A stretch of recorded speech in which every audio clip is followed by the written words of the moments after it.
Hello সবাইকে, আশা করি সবাই ভালো আছেন। সম্মানীয় দর্শক, আজকের এই ভিডিওতে আপনাদেরকে যে ঘটনাটি জানাতে চলেছি সেটা হলো বাংলাদেশের একজন প্রবাসী জীবনের ঘটে যাওয়া সত্য ঘটনা। যিনি ছিলেন শুধু সৌদি আরব, কিন্তু সেখানেই প্রতিনিয়ত তার কফিলের সুন্দরী স্ত্রীকে সে ধর্ষণ করে আসতেছিল। কিন্তু কেন? এর আসল ঘটনাটা কি? এর সত্যতা যদি আপনি জানতে পারেন তাহলে আপনি নিজেই একেবারে অবাক হয়ে যাবেন। আজকের এই ভিডিওটি সৌদিতে অবস্থিত প্রত্যেকটি প্রবাসীরই একবার হলেও দেখা উচিত। বন্ধুরা, বাংলাদেশের একজন যুবক অনেক আশা নিয়ে গিয়েছিলেন সৌদি আরবে, কিন্তু সেখানে গেলে তার জীবনে কি এমন ঘটে, সৌদির কফিলের সুন্দরী স্ত্রী তার সাথে অবৈধ কাজ করে কিভাবে তাকে মরণ ফাঁদে ফেলে, সেটাই জানতে পারবেন আজকের এই ভিডিওর মাধ্যমে। তো চলুন শুরু করা যাক। সম্মানীয় দর্শক, বাংলাদেশের খুলনা জেলার ছেলে আরাফাত রহমান, বয়স 28 বছর প্লাস। তার পরিবারে তার মা বাবা ও ছোট ছোট দুইটি বোন রয়েছে। আরাফাত যখন কলেজে পড়তেন তখন তার বয়স ছিল মাত্র 24 বছর। তবে সে একটা মেয়েকে প্রচণ্ড ভালোবেসে বিবাহ করেছিলেন। তবে সে কোনো কাজ করতেন না। তার পরিবারে একমাত্র উপার্জনের ব্যক্তি ছিলেন তার পিতা। তবে তার বিবাহ ঠিক 17 মাসের মাথায় হঠাৎই আরাফাতের বাবা স্ট্রোক করে মারা যান। পরিবারের একমাত্র উপার্জনকারী ব্যক্তি না থাকাতে তার পরিবারে নেমে আসে ভয়াবহ অন্ধকারের ছায়া, নেমে আসে দারিদ্রতা। আর এই দারিদ্রতা দেখে আরাফাতের স্ত্রীও অন্য একটা ছেলের সাথে চলে যান। তখন আরাফাত কিছুই বুঝে উঠতে পারছিলেন না যে এখন সে কী করবে। মা আর ছোট ছোট দুটি বোনের দিকে তাকিয়ে সে সিদ্ধান্ত নেই এখন সে বিদেশে যাবে। বিদেশে যেয়ে এই পরিবারের হাল ধরবে। যেমন ভাবা তেমন কাজ। পাশের গ্রামের এক দালালের সাহায্যে প্রায় 5,70,000 টাকার বিনিময়ে আসেন সৌদি আরবে। তবে সৌদি আরবে আসার পর তাকে যে কাজের কথা বলে নিয়ে আসা হয়েছিল তাকে সেই কাজ দেওয়া হয়নি। তাকে দেওয়া হয়েছিল মরুভূমির মধ্যে পাথর টানা গাড়ি চালাতে। তবে আগের থেকে যেহেতু আরাফাতের এই কাজের কোনো অভিজ্ঞতা ছিল না, তাই তার প্রচণ্ড কষ্ট হয়ে যেত এই কাজ করতে। তারপরেও পরিবারের সুখের আশায় সে এই কাজটি করতে থাকেন। এই দিকে তার পরিবারও ভালোই চলতেছিল। তার ছোট ছোট দুটি বোনকে তার মা দেখে শুনে ভালো জায়গায় বিবাহও দেন। সব কিছু যেন ঠিকঠাকই চলতেছিল। আরাফাত তার মায়ের কাছে বেশ কিছু টাকাও জমিয়েছিল। তবে একদিন রাতে হঠাৎ করেই তার মাও ঘুমের ঘরে স্ট্রোক করে মারা যান। তখন আরাফাত একেবারেই ভেঙে পড়েন। এইদিকে আরাফাত যে কোম্পানিতে কাজ করতেন সেই কোম্পানিরও কাজ শেষ হয়ে গিয়েছিল। সেই জন্য আরাফাত সহ মোট 23 জনকে কোম্পানি বেরো করে দিয়েছিল। আরাফাত কিছুই বুঝে উঠতে পারছিলেন না যে এখন সে কী করবে। তাই উপায় না পেয়ে জেদ্দাতে তার ফুফাতো ভাই থাকত। আরাফাত তার কাছে চলে আসে এবং বেআইনিভাবে সেখানে থাকতে শুরু করে এবং নতুন যে কোনো কাজ খুঁজতে শুরু করে। এরই মধ্যে আরাফাতের সাথে একজন আরাবিয়ানের দেখা হয় যে কিনা পশু কেনাবেচা করত। তার কাছে একটা গাড়িও ছিল।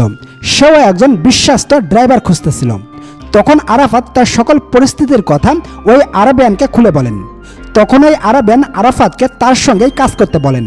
তাকে মোটা অঙ্কের বেতনও দিবে, সাথে আরাফাতকে তার বাসায় থাকতেও দিবে। আরাফাত তো মহা খুশি। আরাফাত কাজ করতে রাজি হয়ে যায়। কিন্তু সে তো আর জানতো না যে তার সামনে কি ভয়াবহ পরিস্থিতি অপেক্ষা করতেছে। আরাফাত খুবই সৎ ও নিষ্ঠার সাথে কাজ করতে শুরু করে। এইদিকে যেহেতু গ্রামে তার মাও বেঁচে ছিল না, এই জন্য গ্রামেও তাকে আর কোনো টাকা পাঠাতে হতো না। আর নিজের নামেও দেশে কোনো অ্যাকাউন্ট ছিল না। তাই মাসে যে বেতন পেতেন সেটা ওই কফিল অর্থাৎ ওই আরাবিয়ান লোকের কাছেই জমা রাখতে শুরু করেন। আরাফাত জানতেন সৌদি আরবের মানুষ খুবই সৎ ও ধার্মিক হয়। এই জন্য সে তার সমস্ত টাকাই সেই আরাবিয়ান লোকের কাছে গচ্ছিত রাখতে শুরু করেন। আরাবিয়ান লোকও বলেছিল যখন সে দেশে আসবে তখন তার সমস্ত টাকাই সে ফেরত দিবে। আরাফাতও মনোযোগ সহকারে কাজ করতে শুরু করেন আর মাসের সমস্ত টাকাই সেই আরাবিয়ানের কাছে জমা রাখেন। এইভাবে সে দীর্ঘ 6 বছর ধরে সৌদানের সাথে কাজ করতে থাকেন। দীর্ঘ 6 বছর পর একদিন আরাফাত ওই সৌদানকে বলেন, অনেক দিনই তো হলো, এবার আমি দেশে যাব, আমার সমস্ত টাকা আমাকে ফেরত দিন। এইবার একসঙ্গে এতগুলো টাকা দেখে ওই সৌদানের ওই টাকার প্রতি লোভ পড়ে যায়। সে এই টাকাগুলো কোনোভাবেই আর ফেরত দিতে চাইছিল না। এই জন্য আরাফাতকে সে ঘোরাতে শুরু করে। বলে এই মাসে না, সামনের মাস, সামনের মাস আসলেই বলে তার পরের মাস। এইভাবে দীর্ঘ 6 মাস কেটে যায়। আরাফাতও তার টাকার জন্য কফিলকে কড়াভাবে চাপ দিতে শুরু করে। ততক্ষণে তার কফিলও তার বিরুদ্ধে পুরোপুরি ষড়যন্ত্র সাজিয়ে ফেলেছে। পরিকল্পনা মাফিক কফিল সন্ধ্যায় তার বাসায় বার্থডে পার্টির অনুষ্ঠান করেন। অনুষ্ঠানের এক পর্যায়ে যখনই সবাই আনন্দে মেতে উঠেছেন তখনই কফিলের সুন্দরী স্ত্রী আরাফাতকে তার রুমে ডেকে আনেন ময়লা পরিষ্কার করার জন্য। যখনই আরাফাত ওই কফিলের স্ত্রীর রুমে প্রবেশ করেন তখনই কফিলের স্ত্রী চিৎকার করতে শুরু করেন। চিৎকার শুনে সবাই রুমের ভিতরে চলে আসেন।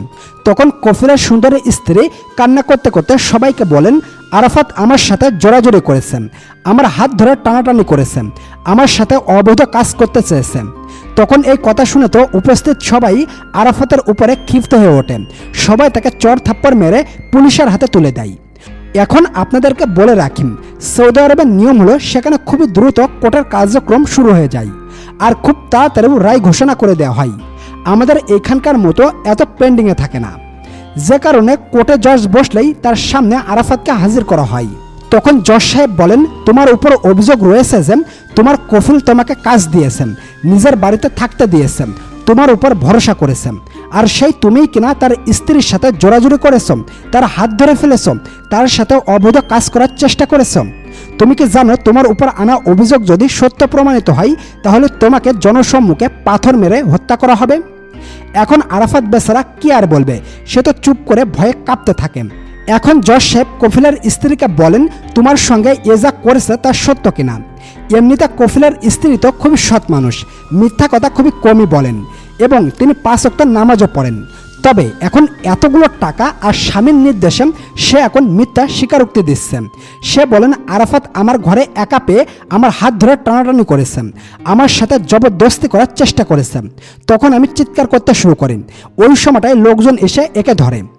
এরপর যখনই ওই সৌদিয়ানের কাছে জিজ্ঞাসা করা হয়, সেও বলে, জজ সাহেব আমি এই ছেলেটাকে খুবই ভালো ভাবতাম, আমি আমার বাসায় একে থাকতে দিয়েছি, এর প্রতি ভরসা করেছি, কিন্তু এ আমার স্ত্রীর উপরেই খারাপ নজর দিয়েছেন।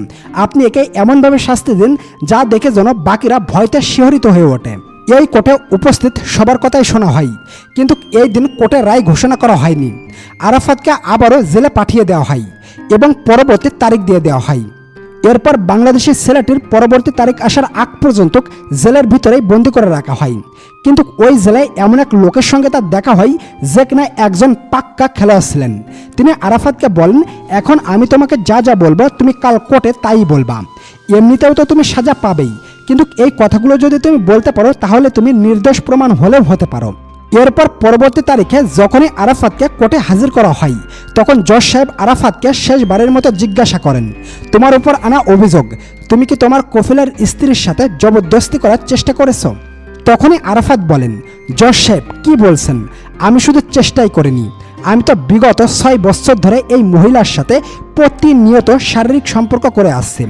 আমি তো এই মহিলার সাথে এটি করতে বেশ উপভোগ করি। এই মহিলা নিজেই আমার কাছে আসত, কিন্তু এখন জানি না কেন এই মহিলা নিজের স্বামীর ভয়ে নাকি অন্য কোনো কারণে আমার উপর মিথ্যা অপবাদ দিচ্ছে। যখনই ওর স্বামী বাসায় থাকতো না তখনই ওই মহিলা আমার রুমে আসতেন, এসে জামা কাপড় খুলে দাঁড়িয়ে থাকতেন আর বলতেন, আমার সৌদিয়ান স্বামীর তো বয়স হয়ে গিয়েছে, ও আমাকে বেশি খুশি করতে পারে না, তুমি তো যুবক ছেলে, আমি তোমার কাছে বেশি খুশি হই। হে জজ সাহেব বলেন, তখন আমি কি করতাম? আমি বাধ্য হয়ে যেতাম তার সাথে খারাপ কাজ করার জন্য। আরাফাত জানত সে তো এমনিতেও মরবে, তবে যদি তার সত্য কথাটি ফাঁস হয়ে যায় তাহলে সে নির্দোষ প্রমাণ হলেও হতে পারে। এই জন্য সে জোর গলায় এই কথাগুলো বলতে থাকে। তখনই কোর্টে থাকা জজ সহ বাকি সবাই উল্টো ওই মহিলাকেই খারাপ ভাবতে শুরু করে। মহিলাও যেহেতু সৎ ও ধার্মিক ছিল, এই জন্য তার উপর আনা এই মিথ্যা নোংরা অভিযোগগুলো সে কোনোভাবেই মেনে নিতে পারছিল না। সে লজ্জায় মাথা উঁচু করতেই পারছিল না। সে নিজের দু হাত দিয়ে চেপে ধরে বলল, এই ছেলে তুমি কি বলছো? আল্লাহর রাস্তায় তুমি চুপ হয়ে যাও। জজ সাহেব, এই ছেলে আমার সঙ্গে কখনোই কোনো খারাপ কিছুই করেনি, আর না আমি ওর সঙ্গে কোনো খারাপ কিছু করেছি। এইবার ছেলেটি বলল, তাহলে এইবার সত্যি করে বলেন আসল ঘটনাটা কি? আমি কি আপনার সাথে কখনো জবরদস্তি করার চেষ্টা করেছি? তখন মহিলাটি বলল, না, এগুলো সবই আমার স্বামীর সাজানো নাটক। জজ সাহেব, এই ছেলেটির টাকা ফেরত না দেওয়ার জন্য আমার স্বামী মিথ্যা নাটক সাজিয়েছেন আর আমাকেও বাধ্য করেছেন মিথ্যা স্বীকারোক্তি দেওয়ার জন্য। তখন জজ সাহেব ওই সৌদানের কাছে জিজ্ঞাসা করেন, এই কথাগুলোকে আদৌ সত্যি? সত্যি করে বলো, না হলে তুমি অনেক বেশি শাস্তি পাবে। তখন এই শাস্তির কথা শুনে ওই সৌদিয়ান তার নিজের অপরাধ স্বীকার করেন। তখন জজ সাহেব ছেলেটিকে বলেন, আমি না জেনেই তোমাকে কত বড় শাস্তি দিতে যাচ্ছিলাম, আজ তুমি তোমার বুদ্ধির জোরেই বেঁচে গেলে। তুমি যদি কিছুই না বলতে, এইভাবে চুপ থাকতে, তাহলে আজ তুমি বাঁচতেই পারতে না। আর আমিও না জেনে একজন নির্দোষ ছেলেকেই শাস্তি দিতাম। এরপর জজ সাহেব ওই সৌদিয়ান ও তার স্ত্রীকে 5 বছরের জেল দেন এবং বাংলাদেশের ছেলে আরাফাতের সমস্ত টাকাও ফিরিয়ে দেন। তারপর আরাফাত তার সমস্ত টাকা নিয়ে তার গ্রামের বাড়ি চলে আসে। বন্ধুরা, ভিডিওটি ভালো লাগলে লাইক করবেন, আপনার প্রিয়জনের কাছে শেয়ার করবেন। ধন্যবাদ সবাইকে।